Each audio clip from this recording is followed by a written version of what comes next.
Cuando le pedimos esta entrevista, y como hacemos cada vez que hacemos un programa CNN íntimo, le preguntamos qué lugar lo definía mejor.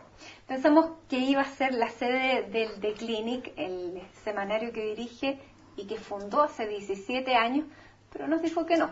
Pensamos que era el bar The Clinic porque muchos dicen que es bueno de los amigos, de la conversa, de la noche. También nos dijo que no. Nos dijo que el mejor lugar que lo definía era su casa. Y aquí estamos, Patricio Fernández, muchísimas gracias por recibirnos en tu casa, el lugar que según tú mejor habla de ti. Seguramente. Bueno, acabas de llegar además después de terminar un programa en la Radio Cero que conduces junto a Rafael Gumucio y a la Claudia Álamo, así que también te damos las gracias por habernos hecho este espacio.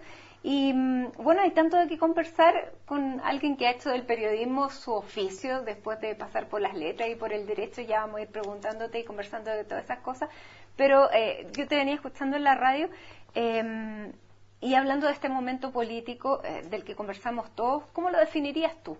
¿Este momento? Sí. Como un momento, en primer lugar, revuelto, de mucha cosa que se tiene que poner al día, de mucho destapar, ya costumbres asentadas, yo creo, en nuestra clase dirigente, que no dan para más, y también como un momento de gobierno poco claro y de mucha laraca. Así lo definiría. Pero tú ves que aquí hay una crisis terrible, terminal, no sé cuánto, no, para nada. Para nada, no. Porque muchos la definen como la crisis más grande desde el regreso a la democracia. Sí, es que el gusto por encontrar, por sentirse viviendo y opinando en el momento más trascendental de la historia es algo que le pasa a mucha gente muy, muy seguido. ¿Y tú no lo ves así? No, no lo veo así. Yo creo que aquí hay un desorden importante que es lo que permite además que se vea esto como una cosa muy grave. Creo que lo más grave de esto, del momento que estamos viviendo, fue cabal. No por el delito o por sus razones intrínsecas, digamos, por la sinvergüenzura que pueda implicar, sino por el golpe que le da a la presidenta y por lo frágil que deja el gobierno. O sea, deja todo el resto de los ingredientes existentes con muy pocas posibilidades de ser manejados con personalidad. Y en ese aspecto, hay muchos que han criticado el rol de la presidenta Bachelet en esto y del manejo político de su gabinete, básicamente del círculo político. ¿Tú también crees que ella ha perdido liderazgo y que su equipo debiera salir? Yo creo que su pérdida de liderazgo es un hecho de la causa, porque quedó turulata, digamos. O sea, es muy difícil que después de algo así eso no suceda. Mucho más en el caso de una mujer que es madre, y no lo digo, esto no es machismo ni nada, pero hay una cierta frialdad masculina o capacidad de, no sé, una especie de herencia guerrera que hace a veces que se pueda dejar a la familia de lado y salir a matar a enemigos en el ejército contrario. A una mujer que le pegue, que el golpe se lo dé su hijo, la debe dejar muy neutralizada. Entonces no me cuesta entender cómo no podría ser así. Y al mismo tiempo, el proyecto de Bachelet traía consigo un recambio generacional. O sea, está acompañada no precisamente de generales poderosos, sino que de aprendices. Y los aprendices esta vez quedan sin la generala que los apoya bien parada y no son capaces de mantener bien el voto. Y paralelamente los aprendices que nos dan para guiar el voto están saliendo los antiguos líderes de los que se quería, digamos, hacer la generación de recambio, que parece que están regresando porque los chicos no se la podían. O sea, hay una vieja guardia que sabe más que los nuevos y no quiere que nadie le venga a reemplazar. Mal que mal, nadie se quiere morir antes de tiempo. Entonces acá esa vieja guardia, que no ha sido precisamente generosa a lo largo de toda esta historia, vuelve a haber un momento en el que puede revalidar su postura y vuelve a hacerse presente con mucha fuerza. Es complicado el diagnóstico porque son necesarios, saben lo que otros no saben y dan un poco de rabia porque vienen a hacerlo saber en momentos en que otros también tienen que aprender. Darían ganas de que esta diferencia, esta especie de encontrón generacional se produjera con colaboración y no con confrontación. Pero tampoco es tan fácil y en general las buenas intenciones suelen ser un poco bobas si es que no se atiende a las realidades concretas. ¿Y tú crees que neutralizan a los liderazgos nuevos? Meo se apartó y hizo un camino propio, y hoy día se está dando cuenta de que así solo, como en algún momento lo planteó, no iba a llegar a puerto. O sea, Meo se da cuenta de que tiene que encontrar la complicidad, amistad, etcétera, o cercanía de un mundo al que en algún momento insultó y atacó con mucha fuerza, y sin el cual difícilmente puede gobernar. El caso de la Carola Toá y de Lagos Weber, yo creo que es distinto. Efectivamente no encontraron el lugar ni el apoyo suficiente de sus padrinos para levantarse por sobre esos mismos padrinos. Los maestros budistas o los maestros orientales saben que el máximo logro que pueden conseguir es que los superen sus discípulos. Eso parece que es un poco más difícil por estos lados. Pato, tú decías que la presidenta la habías visto golpeada. Sí. Hemos visto también una entrevista que habló por primera vez del caso Cabal. Ella dice, todavía no puedo hablar con toda la libertad que quisiera. Supongo que es por la arista judicial o temas políticos, no lo vamos a saber tampoco. Tú, el 2013, cuando ella volvió desde Nueva York, fuiste el primero que obtuvo una entrevista. Sí. El de Clinic fue el primero que la entrevistó, tú le hiciste la entrevista, para envidiar mucho, que veníamos también pidiendo una entrevista, pero ella decidió dártela a ti y dársela al de Clinic. ¿Cómo la has visto desde ese momento en que tú describes que la ves no como una persona que venga con las ganas del candidato, sino que como asumiendo una tarea? Pero finalmente ya estaba al día de hoy. Mira, el cómo la vi ahí, en ese periodo, es lo que me hace pensar lo golpeada que debe estar ahora. En el sentido de que el personaje que llegó ahí no era un personaje rebosante de ambición y ganas de gobernar Chile. Digamos. No tenía ganas, se le veía sin muchas ganas. Se le veía como que tenía que hacerlo porque era una candidata que sabía que si se presentaba ganaba. Y había una serie de demandas que estaban en el ambiente, también tenemos del 2011, que estaban las marchas, etcétera, para qué repetir todo eso, y que de alguna manera eran todas demandas que a ella le encantaban. La Bachelet fue un personaje bastante de izquierda, mucho más de izquierda de muchos que casi todo su entorno de la nueva mayoría, digamos, tiene convicciones de izquierda. Y le gustaban todas esas demandas. Entonces, renunciar a dirigirla era algo que yo creo que le costaba mucho. Y no quería, porque estaba teniendo una vida, aquí estoy hablando por lo que ella entonces me dijo, porque estaba teniendo una vida agradable, porque estaba recuperando las relaciones con su familia, porque estaba volviendo, podía ir al supermercado, y porque estaba siendo libre, y porque tenía unas hijas chicas también, con las que había tenido poca ocasión de tener las relaciones, la relación que corresponde a una madre, y así también el resto de su hijo. Entonces, ¿por qué lo vinculo con lo de ahora? Porque que ahora le estalla un lío familiar más encima. Se debe decir un poco a sí misma qué mierda estoy haciendo acá. ¿Por qué mierda no me hice caso? Una vez más, esta cosa de hacerle o no caso a la intuición. Y le debe resultar muy doloroso, muy difícil. A mí no puede sino darme una cierta conmiseración, digamos. Y para una persona en la que la traición ha sido un tema tan duro y fuerte en su vida y tan marcador, que la traición venga de su propia familia, ¿es lo peor que le podría pasar? Yo creo que sí. No sé si se llama, esta vez no sé si se llama traición propiamente tal, pero por lo menos el cuchillo vino de ahí. Sí. ¿Cómo ves que sale ella de esto? ¿Es una crisis yo creo terminal que para ella o es un golpe, como lo decía Escanio Caballo hace un tiempo en una de sus columnas, irreparable, irremontable? No recuerdo bien el término que usaba. Fíjate que eso era lo que te decía antes.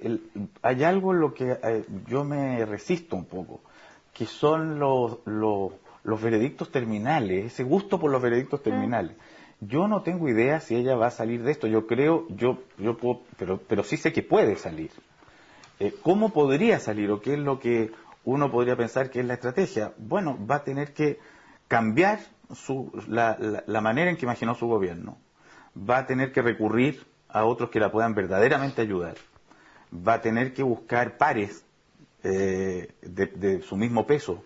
Va a tener que renunciar a ser ella la estrella rutilante del gobierno en muchas cosas para privilegiar el programa que ella vino a encabezar con otros nombres, capaces de atraer la atención por sí mismos, capaces de generar ámbitos y círculos en los que ellos son las nuevas estrellas rutilantes. Uh-huh. Yo creo que esa va a ser, y ella debiera ser capaz, si es que esto se piensa de manera feliz, de ser quien desde un lugar de menos visibilidad maneja los hilos de esas nuevas estrellas que pone a trabajar. Que ella haya decidido darle al The Clinic la primera entrevista luego que vuelve y que todo el mundo quería tener una entrevista, porque recordemos que venía de esta etapa del silencio en Nueva York, silencio acá, que no sabíamos cuándo era candidata, que fue un periodo bastante largo, y se la dio al Clinic.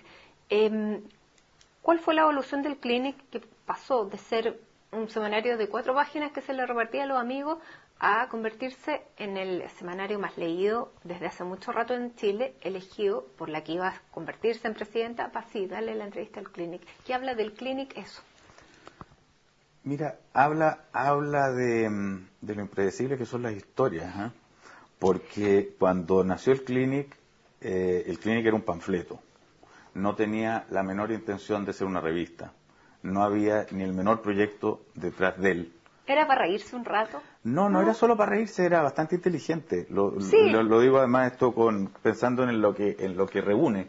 No, porque no era solo para reírse, era para poner en escena un sentimiento, una cultura, una manera de ver, y el gusto, digamos, de ver a Pinochet preso de parte de un mundo cultural que no se veía reflejado en ningún medio ni en ningún lado. Además, recuerda tú que cuando nació el Clinic, que fue a un mes de estar detenido Pinochet en Londres, no se festejó la cárcel de Pinochet. El oficialismo completo y la prensa completa empezó a defender el hecho de que tenía que volver a Chile. O sea, se neutralizó una emoción. Chile era completamente otro el año 1998, y eso para mí es algo que no me canso de recordárselo a quienes no han tenido ocasión de vivirlo o quienes son demasiado entusiastas con el olvido. Y es que en ese año había censura cinematográfica, era delito la sodomía. No podíamos ver la última tentación de Cristo. No podíamos ver la última tentación de Cristo. No había divorcio. No había divorcio. Esto para decirte que hoy día tú puedes ver todas las películas del mundo en un teléfono. Ese es el radio de lo que ha acontecido entre entonces y ahora. El Clinic no tenía ninguna aspiración periodística. Ninguno de los que estábamos ahí éramos de verdad periodistas. Yo ni me imaginaba dedicarme a algo parecido con el periodismo. Éramos escritores, pintores, diseñadores, había algún periodista, pero que se presentaba no en tanto tal. Y un poco un desdén con el gremio. Entonces no solo había un desdén, había una ignorancia total del gremio. O sea, bueno, yo a los periodistas los vine a conocer hace muy pocos años, ¿eh? No eran mi mundo de referencia ni de conocimiento. Y esto duró bastante. El Clinic fue siempre el último número, hasta yo te diría unos 3 años después de nacer. Era el último, siempre estábamos haciendo el último. Tuvimos oficina después de bastante tiempo. Alguien ganó un sueldo en el Clinic después de mucho rato. Entonces esto para decirte que de pronto, esto que era un happening, esto que era una acción de arte más que otra cosa, se fue convirtiendo en el envoltorio de una manera de ver el periodismo. Y que yo te diría que nos fue encantando. A mí por lo menos me fue encantando. De esta sátira, que yo te digo reírse, pero uno siempre se puede reír de distintas maneras y una manera inteligente a lo mejor es la más fina de todas. Pero ¿cuánto pasó de esto a investigación periodística, a entrevistas, a tú sentirte ya también parte del gremio? Sí, yo todavía me demoré más porque el Clinic se demoró menos, en el sentido que hubo ya un momento en el que entró Juan Andrés Guzmán, periodista, totalmente periodista, Pablo Vergara, que fue durante largo tiempo el editor del Clinic, periodista, muy periodista, la Anita Sangüesa, y en fin, sería largo ir contando todos los que han ido pasando hasta llegar ahora a Pablo Basadre y la Andrea Moleto, que son quienes conducen el online y el papel respectivamente. Que además está online, que es una super novedad. Y que eso podemos hablarlo después porque eso es un fenómeno extraordinario, digamos. O sea, que ya lo mete lleno en el periodismo, lo lleva a una penetración, ya a una lectoría que nunca uno se imaginó que era posible, etcétera. Pero el Clinic empezó a incorporar de pronto este periodismo porque naturalmente estaba destinado hacer algo así como el divertimento de unos jóvenes, de un sector universitario casi, por así decirlo, pero como había tanta ausencia de medios de comunicación, se vio llamado a incorporar este periodismo que le dio, yo creo, el camino a largo plazo. Y al mismo tiempo al Clinic, a uno mismo, a mí, etcétera, el periodismo nos fue enseñando también una nueva manera de refrescar la literatura o la creación. El ver a partir de esta mirada un poco satírica, irreverente, irrespetuosa, diría yo, con falta de consideración, con muchas de las tradiciones o respetos que se tenían que tener por personajes, por temas, etcétera, nos llevó a encontrar tramas, a buscar tramas en la vida. Al que le gustara escribir se daba cuenta que las tramas que acontecían alrededor eran mucho más atractivas que sus míseros sueños. El que le gustaba el poema se daba cuenta que habían emociones por retratar o escenas por rotular de las maneras más diversas, y así con la fotografía, y así con la caricatura, y etcétera, etcétera. ¿Y las portadas, Pato? ¿Cómo salían? Porque el Clinic pasó a hacerse súper conocido por las portadas, por estas cosas que eran súper provocadoras. Si tú piensas que en el primer momento el Clinic eran 4 páginas, una hoja doblada, en el segundo fueron 8, y durante ya un tiempo no tan corto en los kioscos eran 12. La portada era sencillamente esencial. La portada para nosotros nunca fue un aviso de qué venía adentro. La portada era un afiche. La portada salía a hablarle a la calle.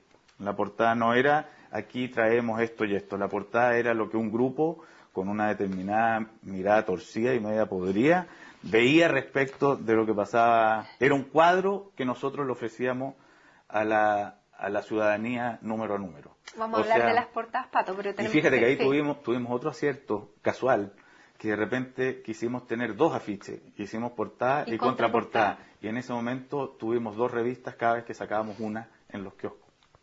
Bueno, vamos a hablar de las portadas, de cuáles te han traído más dolores de cabeza, las favoritas, las que a lo mejor han generado más polémica. Vamos a hacer una pausa, esto es CNN Íntimo, estamos con Pato Fernández, director del The Clinic, ya regresamos.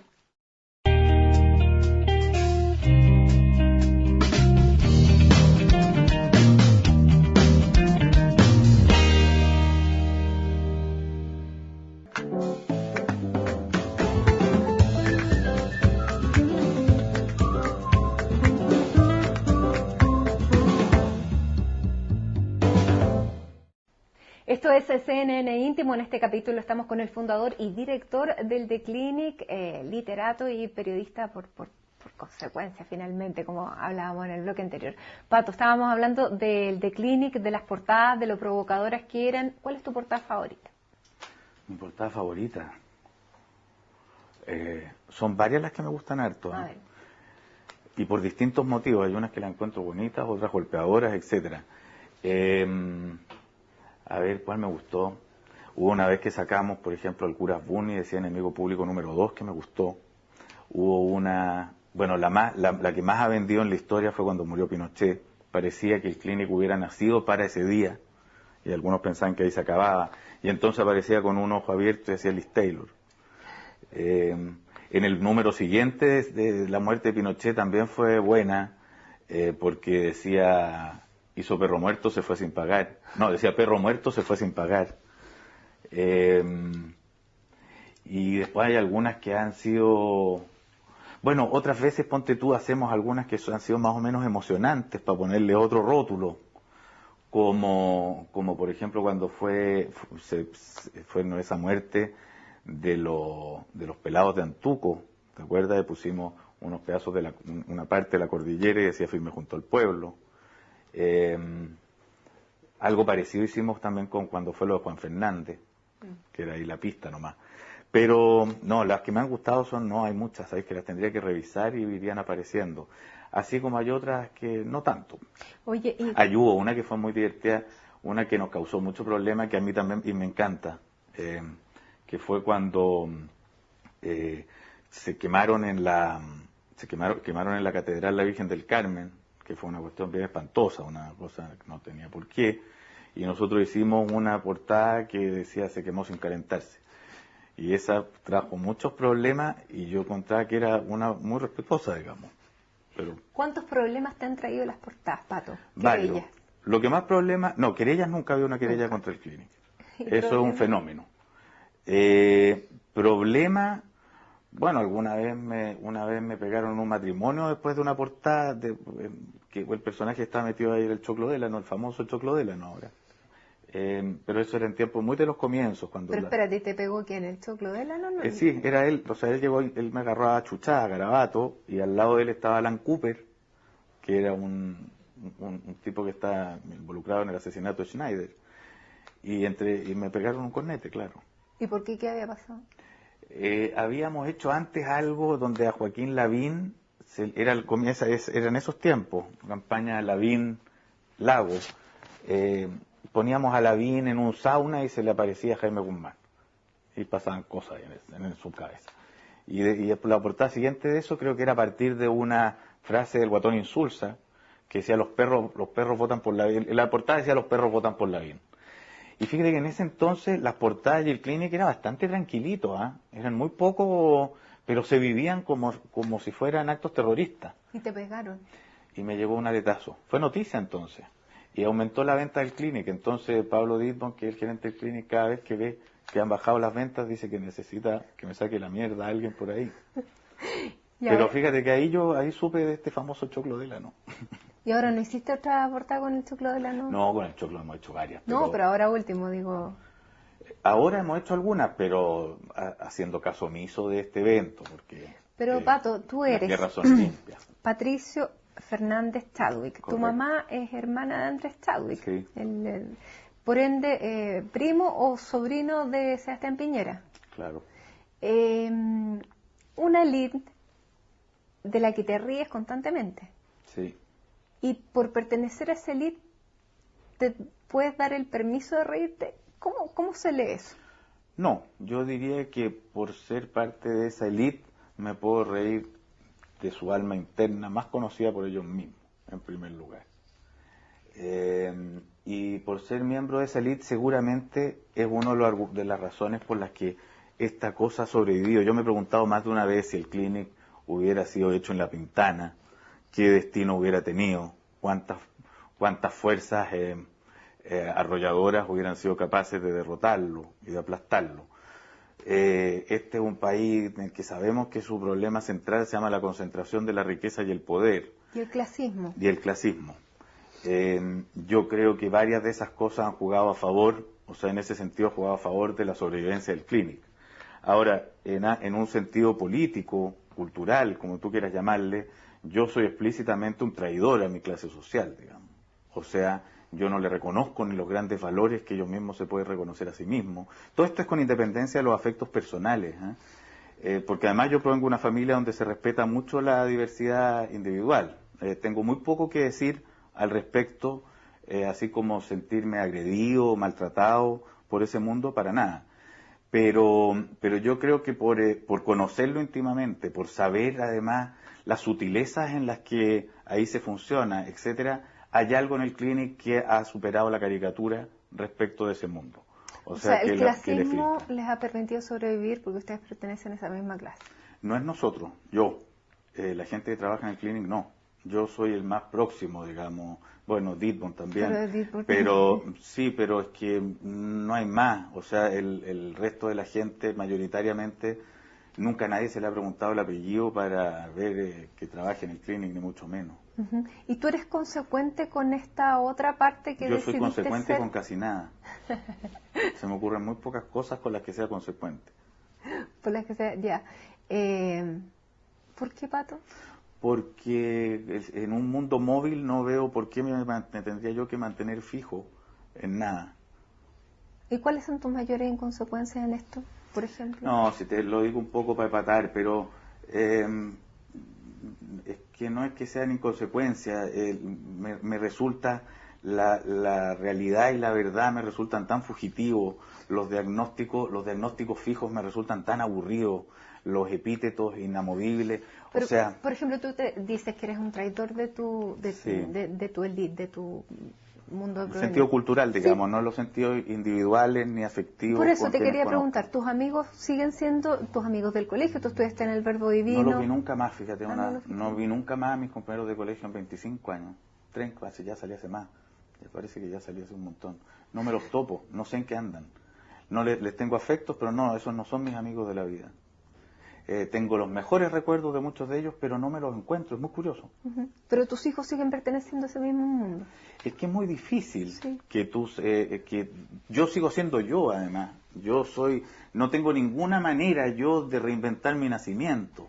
No tengo ninguna posibilidad de elegir otro vientre, ni lo elegiría. Sería faltarle respeto a mi santa madre. Con la que además tiene una relación súper buena. Muy buena, muy cercana, la quiero muchísimo y le tengo gran admiración. Son Sí, amigos. Somos amigos, sí. Y además me ayuda mucho en la vida. Las mujeres, ¿cuán importante es su empatía en la vida? Muy. Las mujeres de tu vida. Muy. Al día de hoy te diría que me interesa mucho más conversar con mujeres que con hombres. Siento en muchos ámbitos más cercanía amistosa con mujeres que con hombres. Me resultan más interesantes. Además, con las mujeres pasa una cosa que no pasa con los hombres, ¿no? Que tú puedes llegar a establecer comunicaciones extraverbales con mucha más facilidad, para no ir a lo explícito, que es que las conversaciones terminen convertidas en un baile de otra especie. Pero eso te iba a decir, ahora es más posible tener una amistad con una mujer. Antes Yo era creo como- que sí, además yo no descarto que la amistad... Antes hay otra cosa que siempre se hacía, que era como distinguir totalmente la amistad de cualquier otro tipo de afecto que rozara lo físico, ponte tú. No sé por qué yo, ¿eh? Yo no entiendo por qué habría que hacer esa distinción tan radical. No veo por qué con las amigas uno no pueda aproximarse al máximo. ¿Y eres enamorado, Pato? Hasta cierto punto. ¿Por qué? Me cuesta mucho el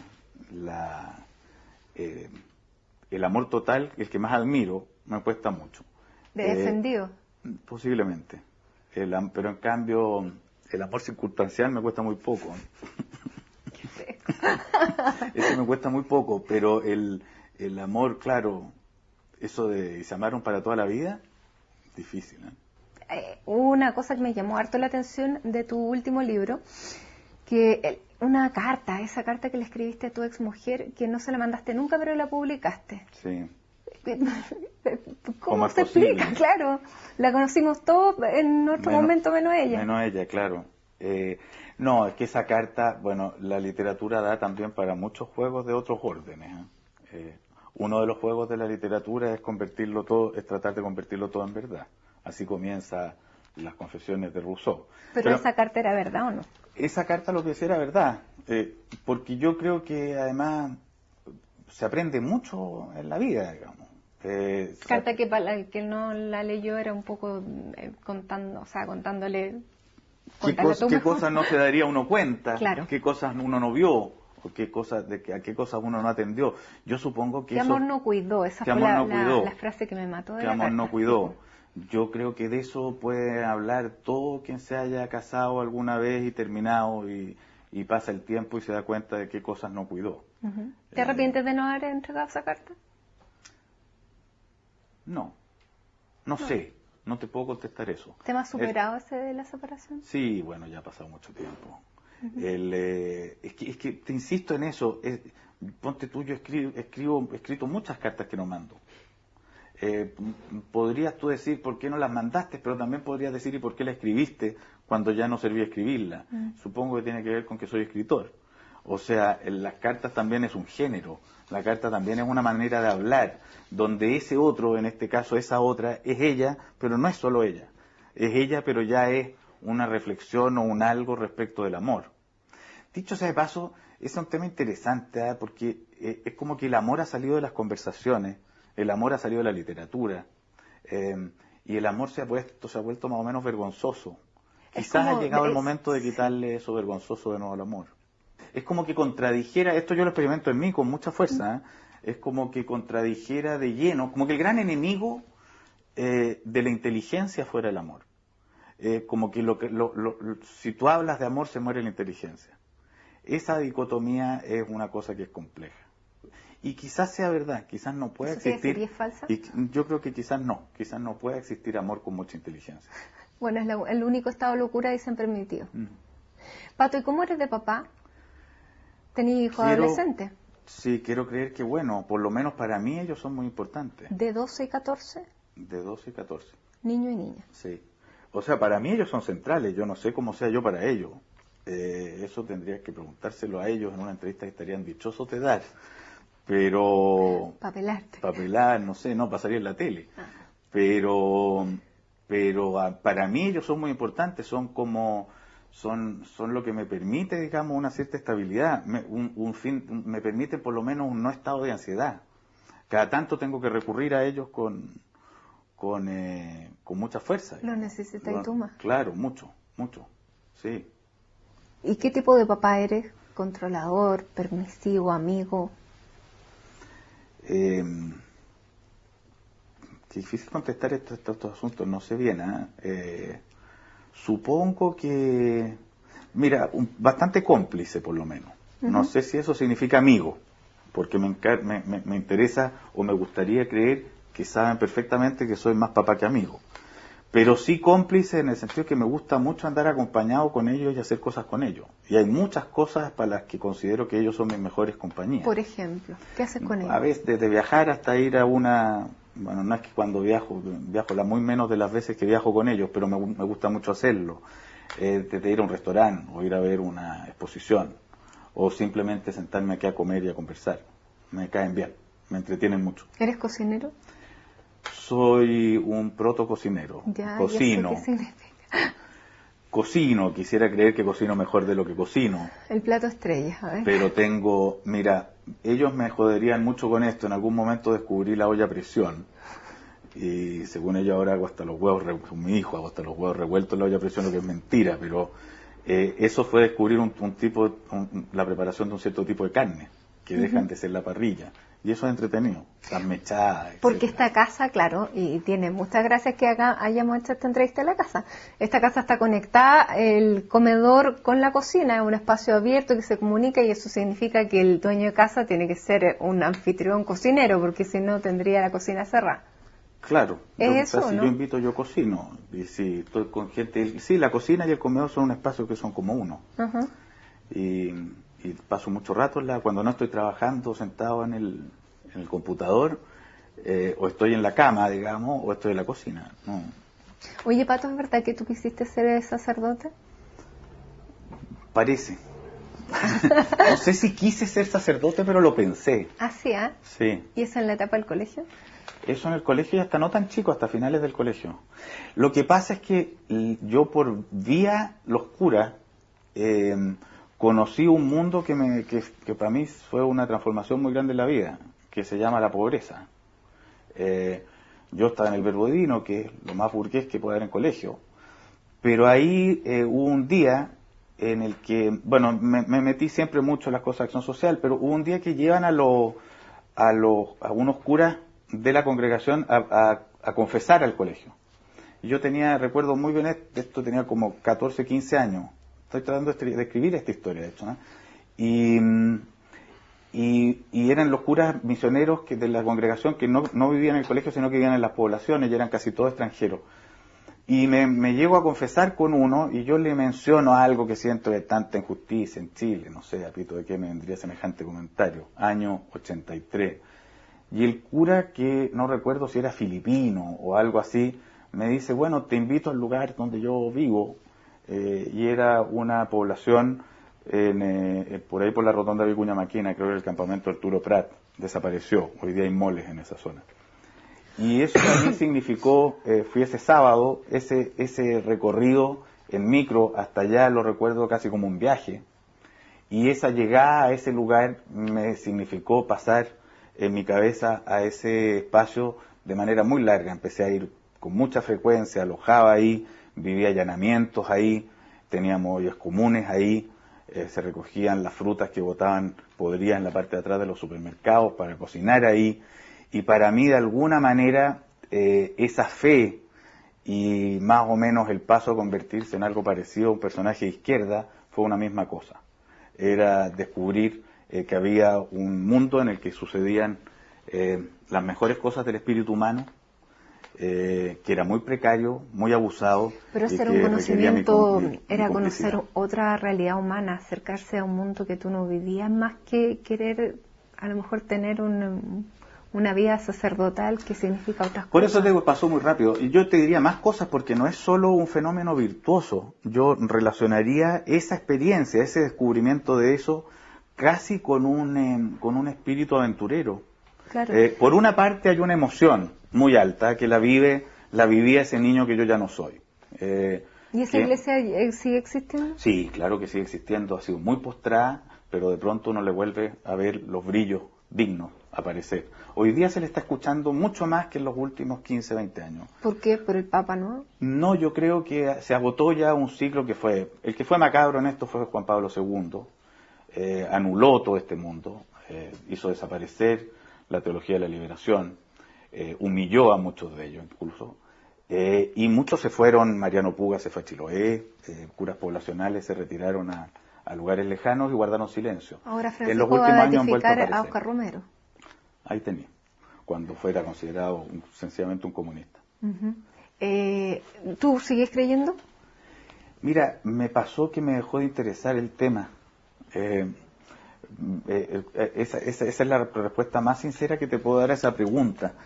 La religión y Dios, etcétera, me obsesionó mucho rato. Incluso escribí una primera novela yo que se llamaba Ferrante, que habla de un monje que sale a buscar a lo mismo, la trama es muy rara, sale a buscar como un cierto origen del mal.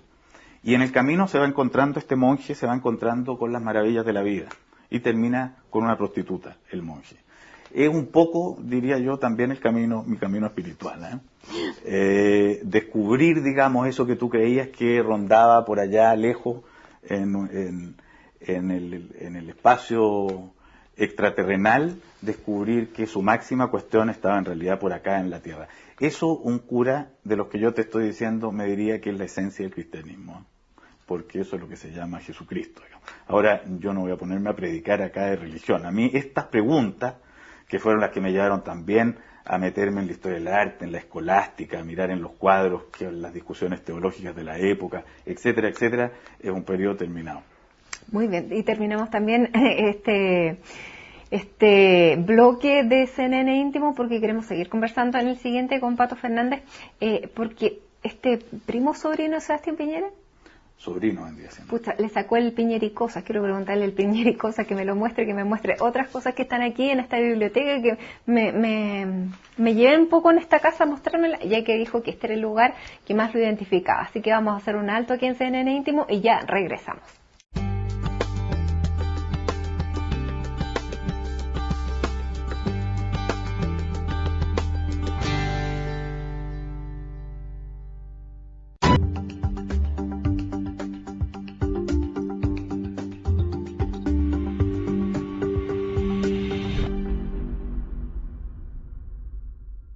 Esto es CNN íntimo y iniciamos este último bloque con Patricio Fernández del The Clinic y estábamos hablando de esto, que son las piñericosas.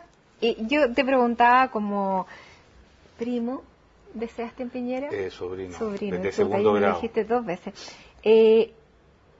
¿Cuántas veces te llamaron por teléfono de La Moneda durante la época en que Sebastián Piñera fue presidente para expresarte alguna, digamos, observación o reclamo directamente? Nunca. ¿Cómo le cayeron las piñericosas? Lo vi por la televisión cómo le cayeron, que cuando le preguntaban de las piñericosas decía que le daban risa, pero yo nunca tuve una conversación con él sobre las piñericosas. Pero te lo debes haber encontrado como director de medios, en La Moneda, en ciertos ambientes, a lo mejor en alguna actividad oficial. ¿Qué te decía él de este clinic que le da a todos, pero en esa época que más encima sea un sobrino? Mira, para serte bien franco, de hecho no me acuerdo de ningún comentario particular porque no hubo ninguno radical, ni molesto, no hubo ninguna escena por el estilo. O sea, me cagaste con tal cosa, capaz que me haya dicho alguna vez. ¿Ya? Pero nunca fue tema, digamos. No, mentiría, no. Y piñericosas... hay uno número 2 después. Siempre, o durante mucho tiempo, en la lista de los libros más vendidos, pero en la lista de los no ficción. Sí, qué raro, esa es algún tipo de jugarreta que los diarios pseudoamigos de él le hacían, ¿eh? ¿Ya? Porque lo ponían así en La Tercera y en el Mercurio, cuando en realidad el género lo inventó él, que es el decir tonteras intercambiadas, digamos, o sea, errar el asunto. El género lo inventó él, pero aquí cada una de la historietas son más bien inventadas por nosotros, especialmente por Pancho Castillo. Son leyendas que las fuimos armando en otro contexto. No imaginábamos la piñericosa que se le podía ocurrir respecto a determinadas situaciones. Claro, mostrándole, por ejemplo, aquí está con un grupo de niños y muestra, dice, y él es Arturo Prat que hundió la Covadonga. O sea, Claro, pero sea, podría haber sido perfectamente de él. Podría haber sido perfectamente de él. Alguna vez regaló, parece, el libro Altazor como de Pablo Neruda, me dijeron a mí. Sí, así. Parece que yo también escuché. Ahora, pero sí te llegaban presiones o ¿cómo fuiste? Porque, claro, es un semanario que toca sensibilidades. ¿Cómo se manejaron las presiones y hoy día, a este punto, alguna vez te sentiste de verdad presionado? Lo hablamos una vez a propósito de Charlie Hebdo y el tema de la sátira y hasta dónde se puede llegar.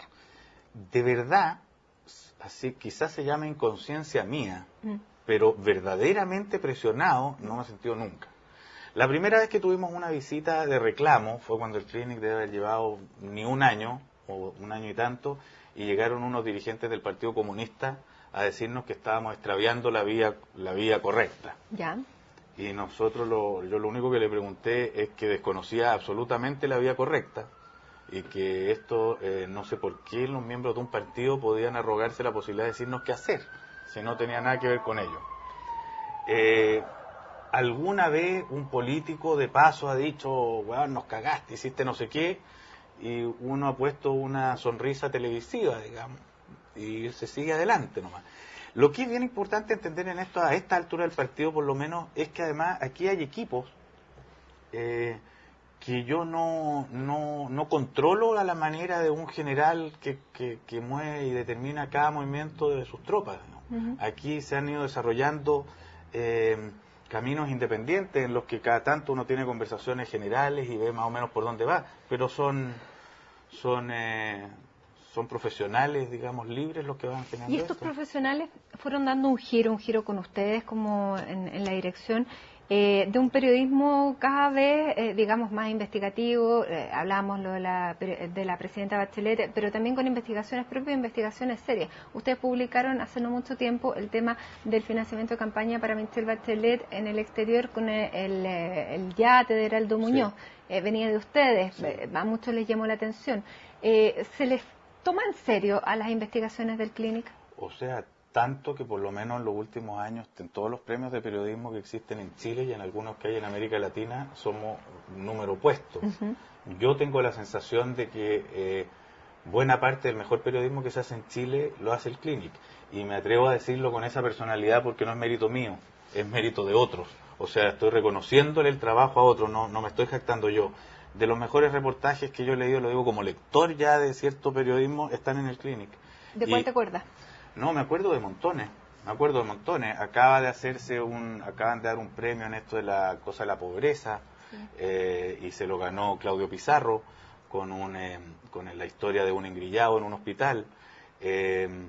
Jorge Rojas ha hecho estupendos reportajes, el último que recuerdo es el que hizo Las Torres de Carlos Antunes, y por otra parte, y esos son reportajes narrativos largos que tienen el espacio que merezcan, y por otro lado ha aparecido a partir ya de, van a ser algo menos de 10 años, el Clinic Online, que hoy día es uno de los sitios más leídos en Chile, donde las noticias y lo que se está investigando, de ahí viene por ejemplo lo del financiamiento de la Bachelet que tú dices, donde están en el minuto a minuto. Bueno, y el caso, claro, te digo más. Puede ser semanario. No, o sea, eso absolutamente... es que ya incluso queda lejos la palabra diario, porque eso es un minutario, o es un, no sé cómo ponerle. Yo te diría que en buena medida, y eso algunos de los protagonistas de esto que lo saben, el caso Penta fue muy llevado ahí por el Clinic, hubo muchas bombas que estallaron por ahí. Entonces ya hay aquí unos medios periodísticos que tienen una vida muy activa y muy fuerte. ¿Y cómo va a seguir el Clinic? Porque tú me hablabas del proyecto de Clinic TV, que ya está también en la web y uno puede ver algunas cosas, pero ¿hacia dónde va el Clinic ahora? A ver, Como siempre, yo te puedo decir hacia dónde intuyo algunas cosas. Dónde termine no tengo idea, porque en esto el camino se va haciendo al andar, digamos.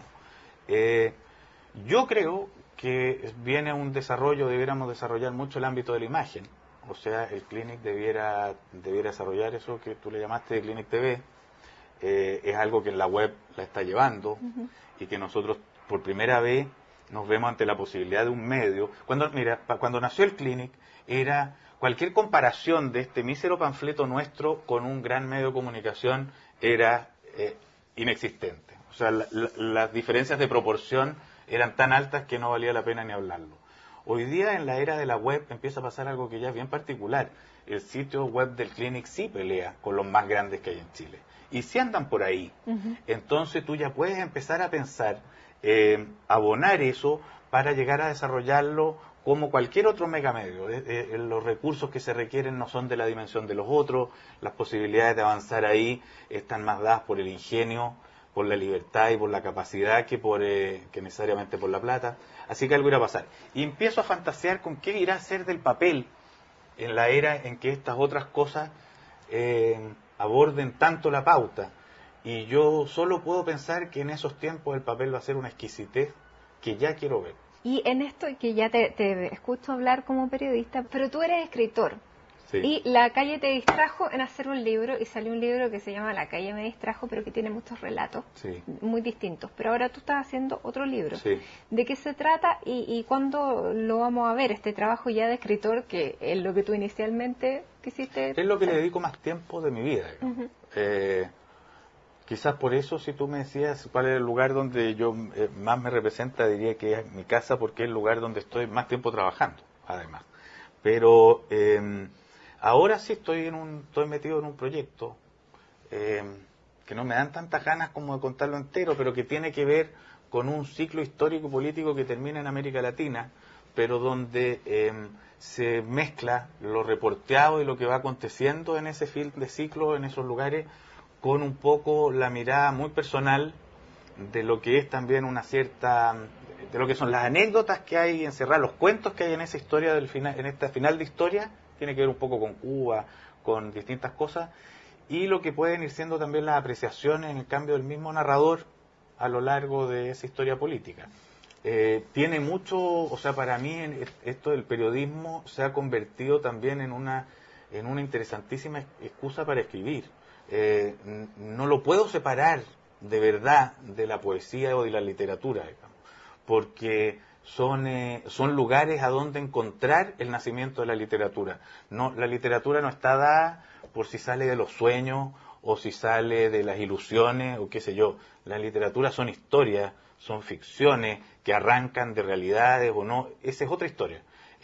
Un escritor puede provenir de muy distintas partes. Y si tú revisas la historia de la literatura, sus momentos más vivos provienen de la realidad. Pato, La calle te distrajo en un momento. Ahora, ¿te pueden distraer, lo que decíamos, los tribunales, o ya no te va a distraer nada? Los tribunales, así de lo que está pasando en Chile, no me tienen distraído para nada. No, lo que pasó en un momento determinado era un movimiento cultural muy atractivo.